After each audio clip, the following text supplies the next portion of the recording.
दोस्तों वीडियो को शुरू करते हैं यूएस के बाज़ार के साथ में। तो सिचुएशन आपके सामने नोट कर सकते हैं। आज के दिन डाउ जोन्स और नेस्डेक दोनों के दोनों प्लस में। डाउ जोन्स में कुछ खास बड़ी तेज़ी नहीं है, लेकिन नेस्डेक को देख सकते हैं 1% के आसपास ऊपर है। नेस्डेक के दोस्तों बढ़िया परफॉर्म करने के पीछे के रीज़न को आज के पहले वाले वीडियो में हमने डिस्कस किया था। एक न्यूज़ मैंने आपको दी थी जिसमें ओपेक की मीटिंग का आउटकम तो नहीं था, लेकिन फिर भी जो चांसेस थे वो कुछ ऐसे थे कि इस बार कुछ भी कट नहीं होगा। जो नेक्स्ट मीटिंग है वो 26 नवंबर को है, तो वहाँ पे कुछ ना कुछ हमको देखने को मिल सकता है, जो कि यहाँ पर भी आप मेंशन होता हुआ देख सकते हैं कि ऑयल का जो प्राइस है $3 के साथ में सीधा गिर चुका है। मतलब 4% के आसपास क्रैश ही आप मान लो इसको। बिगेस्ट लॉस यहाँ पर आप देख सकते हैं जून से लेकर अभी तक का है। और सऊदी ने कंफर्म किया है कि कट आपको ईयर एंड पे देखने को मिल सकता है। मतलब अभी के समय ऐसी कोई दिक्कत वाली बात नहीं है। जिसकी एक्सपेक्टेशन में ये ऑयल के प्राइजेस ऊपर गए थे, वही करेक्शन अभी के समय आपको ऑयल के प्राइजेस में दिखाई दे रहा है। तो इसी वजह से बाज़ार अभी के समय ऊपर है। और वैसे भी इसका जो इम्पैक्ट है हमारे बाज़ार के ऊपर अच्छा पड़ना चाहिए, प्लस में होना चाहिए। अगर डाउ जोन्स और नेस्डेक इसी तरह से क्लोज करते हैं तो येस, चांसेस काफ़ी हाई है कि कल हमारी जो ओपनिंग है काफ़ी सही हो सकती है। अब एफआई का डेटा देखते हैं। तो आज के दिन दोस्तों आप देखोगे ना, तो 4000 करोड़ के आसपास की सेलिंग एफआई ने की है। मतलब देखिए यहाँ पर जो मैक्सिमम सेलिंग थी उसको भी इसने क्रॉस कर दिया। तो आज के दिन काफ़ी बड़ी बिकवाली हमको एफआई की तरफ से दिखाई दी है। तो डेटा कुछ ऐसा है, तो हो सकता है देखे कल अपन एफआई को बाय करते हुए, क्योंकि इतने दिन हो गए एफआई की बाइंग दिखाई नहीं दे रही है। और आज के दिन भी काफ़ी बड़ी सेलिंग एफआई ने की है।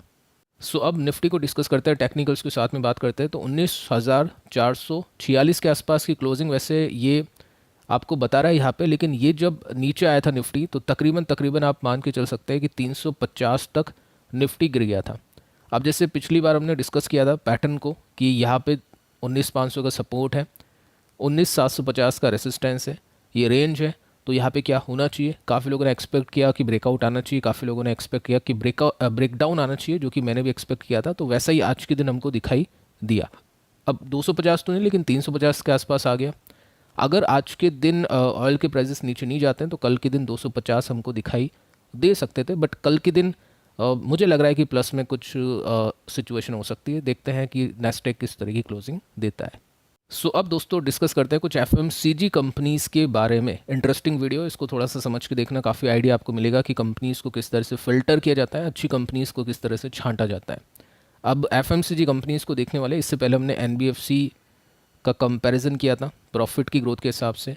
उससे पहले हमने केमिकल कंपनीज़ का कंपैरिजन किया था। कुछ केमिकल कंपनीज़ मैंने आपको बताई थी जिनके स्टॉक्स सभी के समय अपने सपोर्ट पे हैं और उनकी ग्रोथ भी काफ़ी कमाल की। मतलब पिछले कुछ वीडियोस को देखोगे तो आपको वीडियोस मिल जाएंगे। तो यहाँ पे हम एफएमसीजी कंपनीज़ को डिस्कस करते हैं। 112 टोटल कंपनीज़ है बाज़ार में लिस्टेड। अब यहाँ पे हम 112 कंपनीज़ को तो नहीं देखेंगे, टोटल 15 कंपनीज़ हम ऊपर की देखेंगे जो टॉप से लेकर 15 है, टॉप 15 कंपनीज़ है, उनको हम देखने वाले हैं। तो उसके अंदर देखते हैं कौन सी कंपनी बेस्ट है और कौन सी कंपनी बेस्ट नहीं है। अब ये डेटा आपके सामने है, इसको मैं थोड़ा सा डिटेल में आपको दिखाना चाहूँगा। जो सबसे बड़ी एफएमसीजी कंपनी है मार्केट कैप के हिसाब से वो है HUL, हिंदुस्तान यूनिलीवर। अब यहाँ पे हम कंपनीज़ के मुनाफे को देखने वाले हैं। ये 3 साल का मुनाफा है, ये स्टॉक के प्राइस नहीं है, ये स्टॉक के CAGR नहीं है, ये कंपनी के मुनाफे हैं। तो कंपनी ने किस तरह से अपने मुनाफे को ग्रो किया है 5 साल में, 3 साल में, 7 साल में, 10 साल में, वो देखने वाले हैं।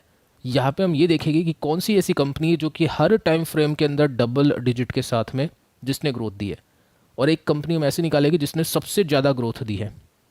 ठीक है, तो आप देख सकते हैं। फिर टेक्निकल्स को भी देखते हैं कि उनके स्टॉक्स अभी के समय कहाँ पे है, सपोर्ट पे है भी या फिर नहीं।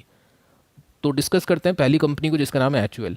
इंटरेस्टिंगली आप देखोगे तो हर टाइम फ्रेम में इसने डबल डिजिट के साथ में ग्रोथ दी है। तो 12% के CAGR मिनिमम है इसने दिए हैं। तो 12 से लेकर 15% के CAGR की एक्सपेक्टेशन कर सकते हैं हम नेक्स्ट 10 ईयर्स में। अब उसमें थोड़े से अच्छे भी निकल सकते हैं, अगर स्टॉक ने अच्छा परफॉर्म कर दिया तो वो बात अलग है, बट इस तरह की रियलिस्टिक एक्सपेक्टेशन हम इससे करके चल सकते हैं। तो ग्रोथ इसमें है, लेकिन इसमें एक स्लो ग्रोथ है, लेकिन चलो फिर भी इसको कंसीडर हम करेंगे क्योंकि यहाँ पे हमको डबल डिजिट की ग्रोथ दिखी है। तो टेक्निकल्स को भी आगे चल के हम देखने वाले हैं। नेक्स्ट कंपनी को डिस्कस करते हैं, नेस्ले इंडिया है। तो इसने 3 साल में 6% के CAGR के साथ में ग्रोथ दी है और पिछले 10 साल में 8 के साथ दी है। तो यहाँ पे हम इसको डिस्कस नहीं करने वाले, बट अच्छी कंपनी, अभी के समय स्प्लिट देगा, वो हमने डिस्कस किया पिछले वीडियो में, टेक्निकल्स के ऊपर बात की है, चेकआउट कर सकते हैं। VBL को देखोगे तो इंटरेस्टिंगली आपको डेटा दिखेगा मोर देन 45% का।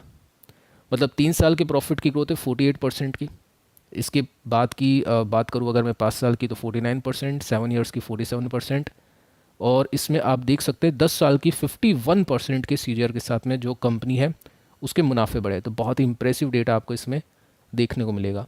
इसके बाद में दोस्तों हम ब्रिटानिया की बात करें तो यहाँ पे आप देख सकते हैं डबल डिजिट के साथ में जो कंपनी का मुनाफा है वो बढ़ रहा है।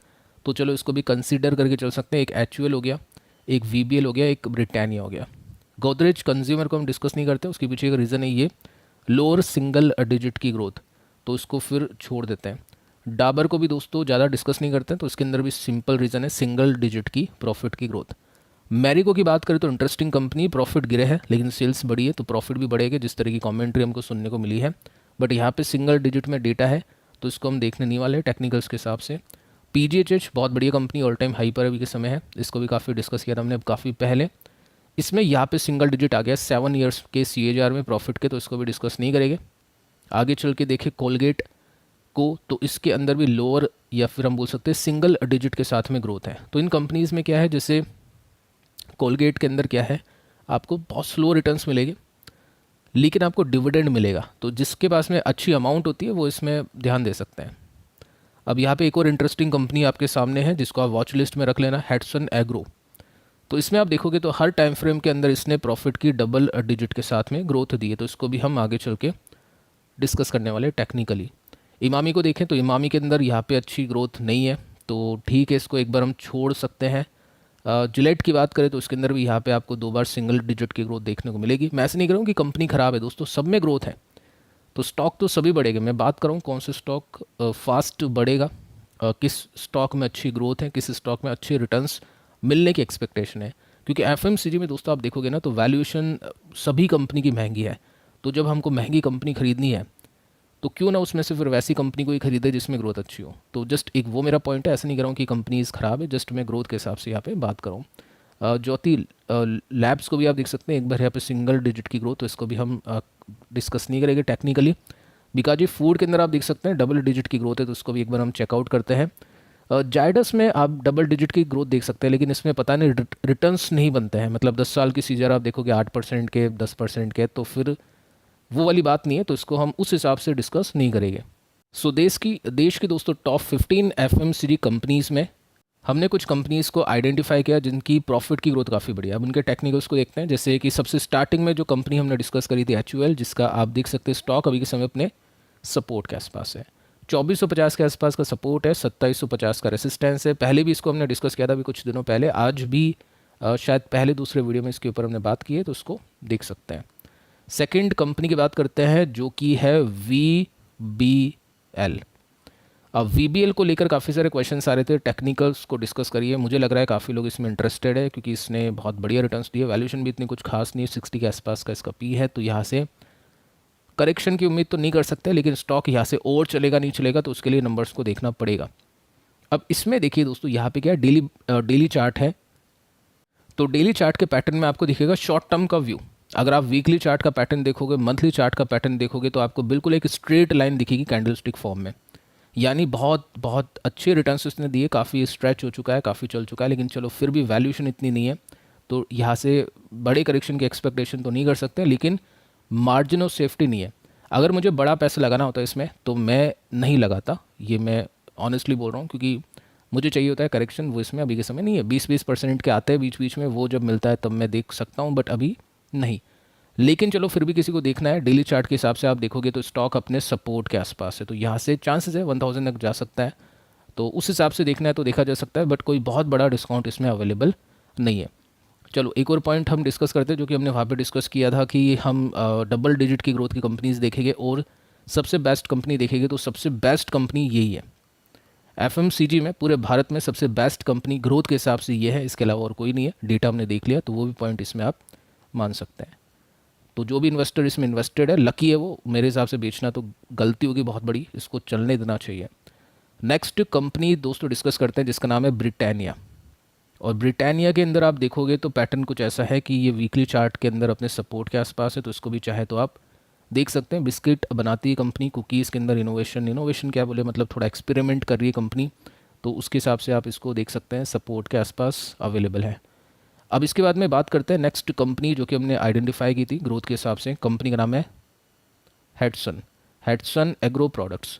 इसमें रिटर्न्स बहुत बढ़िया बने इन्वेस्टर्स के। 2000 में ₹1 या ₹2 के आसपास का स्टॉक था। 58,000% के गेंस इसमें इन्वेस्टर्स ने कमाए हैं।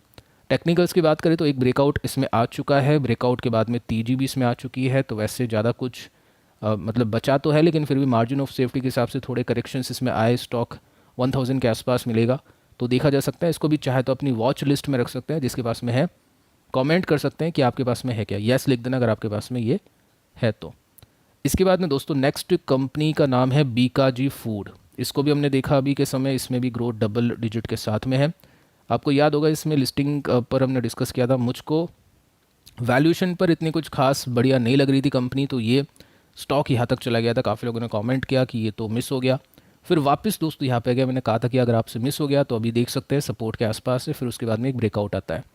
तो ठीक है, यहाँ पर अगर ये 450 के आसपास आता है तो एक सपोर्ट कंसीडर इसको करके चल सकते हैं। बीकाजी फूड पता ही आपको, नमकीन बनाने वाली कंपनी है। एफएमसीजी में ये गलती मत करना कि एफएमसीजी में आपने बहुत सारी कंपनीज एफएमसीजी रख ली, फिर क्या होगा आपके काफ़ी सारे पैसे उसके अंदर चल जाएंगे। और आपको एफएमसीजी में अगर आपको कुछ ग्रोथ कंपनी ढूंढनी है तो बहुत मुश्किल से मिलती है। कभी कभी टाइम आता है किसी किसी कंपनी का, एक टाइम पर जो आज वीबीएल कर रहा है वो मैरिको कर रहा था किसी टाइम पे, और नेस्ले भी कभी चल रहा था, कभी एचयूएल नहीं चल रहा था, तो उस समय कोई और कंपनी चल रही थी। तो अभी के हिसाब से बेस्ट कंपनी मुझको लग रही है वीबीएल, जो कि हमने डेटा के हिसाब से देखा। और बाकी कंपनीज भी अच्छी हैं बट वीबीएल से बढ़िया कुछ नहीं है एट प्रेजेंट ग्रोथ के हिसाब से। मैं ऐसे नहीं कर रहा हूँ मैं किसी को प्रमोट कर रहा हूँ, मेरे पास में जो डेटा दिख रहा है वही मैं आपको बताने की कोशिश कर रहा हूँ। सो फिलहाल दोस्तों इस वीडियो में इतने ही। और इससे पहले की वीडियोस की बात करें तो टोटल 4 वीडियोस अवेलेबल हैं कल के लिए। काफ़ी इंपॉर्टेंट है, काफ़ी सारी कंपनीज टेक्निकल्स के ऊपर हमने चर्चा की है, चेकआउट कर लेना। व्हाट्सएप लिंक आपको मिलेगा डिस्क्रिप्शन में, कमेंट्स में, फॉलो उसको कर सकते हैं। टाइमली नोटिफिकेशन मिलेगी, बेल आइकन को प्रेस कर देना ताकि कुछ भी इंपॉर्टेंट अपडेट अगर मुझको देनी हो तो मैं आपको वहाँ पर दे पाऊँ और आपको वो मिल भी पाए टाइमली। सो ये था दोस्तों आज का लास्ट वीडियो। मिलते हैं कल किसी और वीडियो में किसी और इन्फॉर्मेशन के साथ। तब तक के लिए शुभ रात्रि दोस्तों।